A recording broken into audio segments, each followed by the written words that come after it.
힘있게 도듬갑게 하시옵소서 하리라. 그 땅이 40년 동안 평온하였더라. 아멘. 지난 금요기도회에서 우리는 5장 초반부의 내용을 살펴보았고, 오늘 이 시간에는 5장 이 하반부의 부분들을 살펴보도록 하겠습니다. 이 하반부의 내용은 우리가 알고 있는 시스라의 전투 현장과 그 결과에 대한 내용입니다. 먼저 19절부터 21절입니다. 왕들이 와서 싸울 때 가나안 왕들이 무깃도 물가 다안악에서 싸웠으나 은을 탈취하지 못하였도다. 별들이 하늘에서부터 싸우되 그들이 다니는 길에서 시스라와 싸웠도다. 기송강은 그 무리를 표류시켰으니 이 기송강은 옛강이라 내 영혼아 내가 힘있는 자를 밟았도다. 가나안 군대 장관 시스라는 이 900대의 철거를 이끌고 평지인 이곳에 진을 쳤습니다. 그들이 이 막강한 군대를 거느리고 이스라엘을 쳐들어온 것은 은을 탈취하기 위함이었습니다. 이스라엘 땅은 예전부터 금과 은이 풍성했었던 곳으로 유명했죠. 이들이 이러한 물질적인 탐욕 그리고 수많은 전쟁의 전리품을 기대하며 이스라엘 땅을 들어왔고, 그 전쟁은 사실상 결과를 보지도 않아도 이제 시스라의 승리가 확정적이었습니다. 그 당시에 최고 병력과 최고 기술력을 가진 군대들이었기 때문입니다. 근데 드보라는 무엇라 노래합니까? 이제 그것에 대한 결과이기도 하고 또 하나님께서 주신 은혜의 찬양인 것이죠. 20절에 별들이 하늘에서부터 싸우되, 21절에 기송강은 그 무리를 표류시켰으니, 하나님께서 은혜를 주시자 그들의 신은 바알 신이었고 풍요의 신이었고 비와 이 모든 소산물을 관장했다라고 믿었던 바알 신이었지만, 그들이 철석같이 믿었던 이 비의 신 때문에, 풍요의 신 때문에 비가 너무 많이 내려서 이 900대의 철병거가 무용지물이 되는 상황을 맞이하게 됩니다.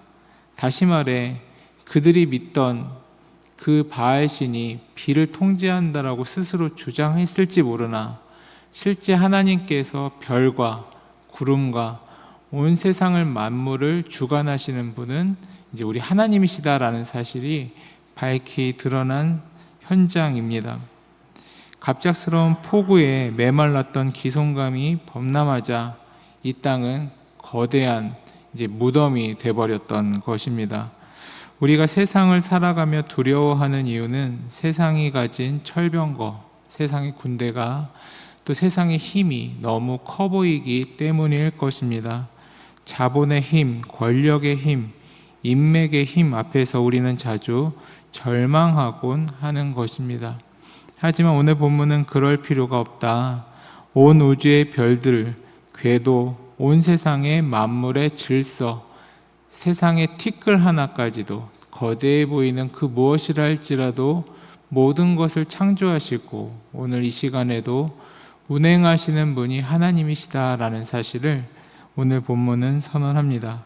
그렇게 하나님께서 개입하시면 세상이 자랑하는 철병거나 그 어떠한 힘이라 할지라도 하나님 앞에서 한갓 미물에 불과한 것입니다. 그래서 우리는 이 세상을 바라보며 오늘의 드보라와 같이 장엄한 승리의 노래를 부를 수 있는 것입니다. 23절입니다. 여호와 사자의 말씀에 메로스를 저주하라. 너희가 거듭거듭 그 주민들을 저주할 것은 그들이 와서 여호와를 돕지 아니하며 여호와를 도와 용사를 치지 아니함이니라 하시도다. 메로스는 전투가 벌어진 인근에 살았던 이스라엘 마을 사람들입니다. 그들은 적군인 가나안 편을 들어 싸우지 않았다라고 이야기하고 있죠. 그들은 우상을 숭배하거나 직접적으로 악행을 저지른 것은 아니었습니다. 그저 두려워서 전쟁에 참여하지 않았을 뿐입니다.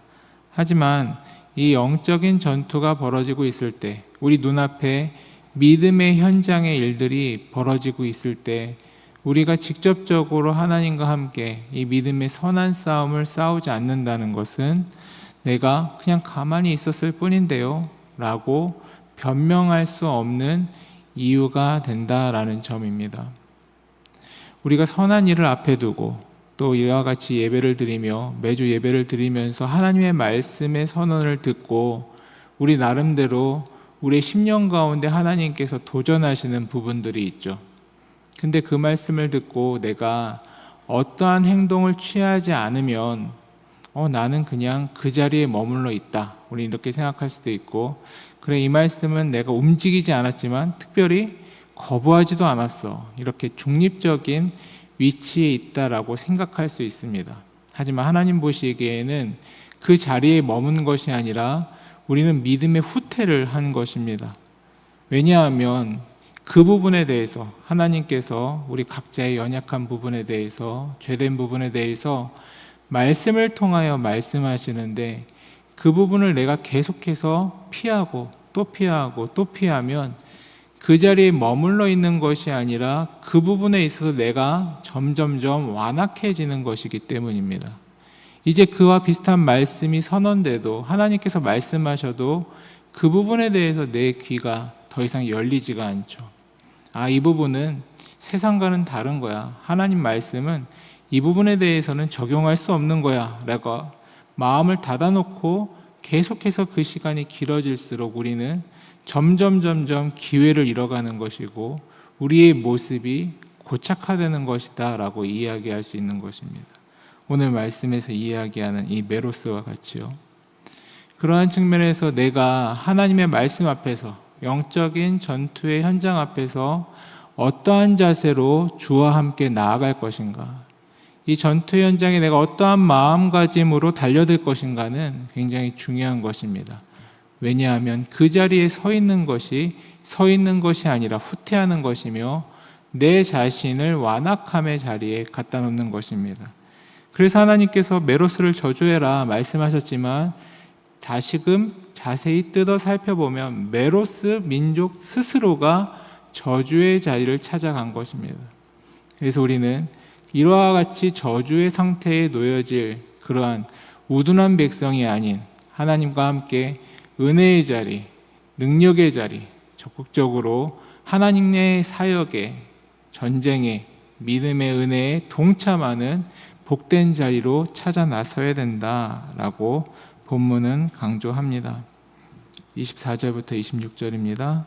겐 사람 헤벨의 아내 야엘은 다른 여인들보다 복을 받을 것이니 장막에 있는 여인들보다 더욱 복을 받을 것이로다. 시스라가 물을 구하매 우유를 주되 곧 엉긴 우유를 귀한 그릇에 담아 주었고 손으로 장막 말뚝을 잡으며 오른손에 일꾼들의 방망이를 들고 시스라를 쳐서 그의 머리를 뚫되 곧 그의 관자놀이를 꿰뚫었도다. 하나님의 백성이라고 불렸던 메로스는 우물쭈물하고 그 자리에 머물거나 숨어버렸는데 이 이방민족 겐 사람이었던 야엘은 자신의 목숨을 걸고 적장인 시스라를 처단합니다. 사실 이 야엘의 입장에서는 이 일에 굳이 개입할 필요도 없었습니다. 또 괜히 개입했다가는 엄청난 화를 입을 수도 있었죠. 하지만 그는 믿음으로 하나님의 이 영적 전투에, 이 당시엔 실제적 전투였죠, 하나님의 전투에 참여하겠노라 라고 하며 실제로 참여하였던 것입니다. 그의 손에는 들은 것이 아무것도 없었습니다. 그리고 이렇게 세상에 남자들이 많은데, 힘 좋은 사람들이 많은데 굳이 여성인 내가 이 일에까지 나서야 할까? 또 내 손에는 어떠한 공격 무기도 없는데 내가 이 일에 굳이 개입해야 할까? 이런 생각들이 있을 수 있었으나 그는 믿음으로 그 일을 하니 하나님의 놀라운 역사의 일을 이루었다라고 성경은 기록하고 있는 것이죠.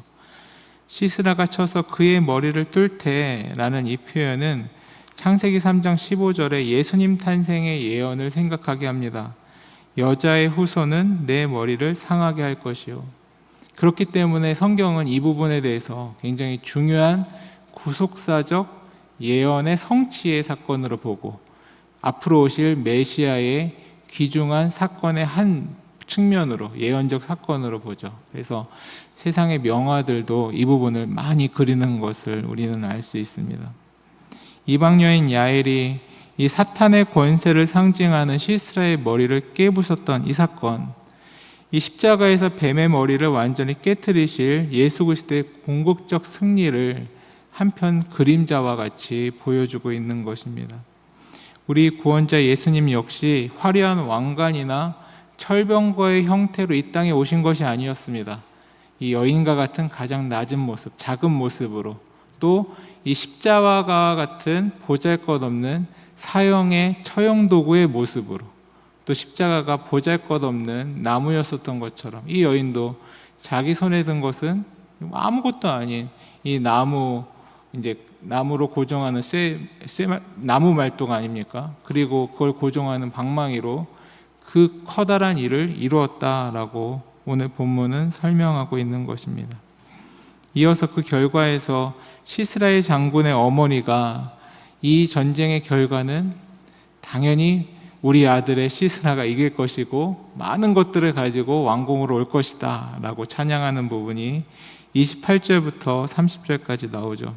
그들의 기대와는 달리 세상은 끊임없이 전쟁에 대한 소유, 부귀영화, 이 땅의 것들에 대하여 집중하는 것을 보여주지만 하나님의 전투는 이 세상의 기대와는 다르게 하나님의 능력으로, 하나님의 은혜로 작은 것을 통해서 대단해 보이는 것을 깨뜨리고 믿음을 통해서 이 믿지 않는 것들을 밟는다라고 이야기하고 있는 것입니다. 그래서 31절에 궁극적으로 이러한 찬양을 하게 되는 것이죠.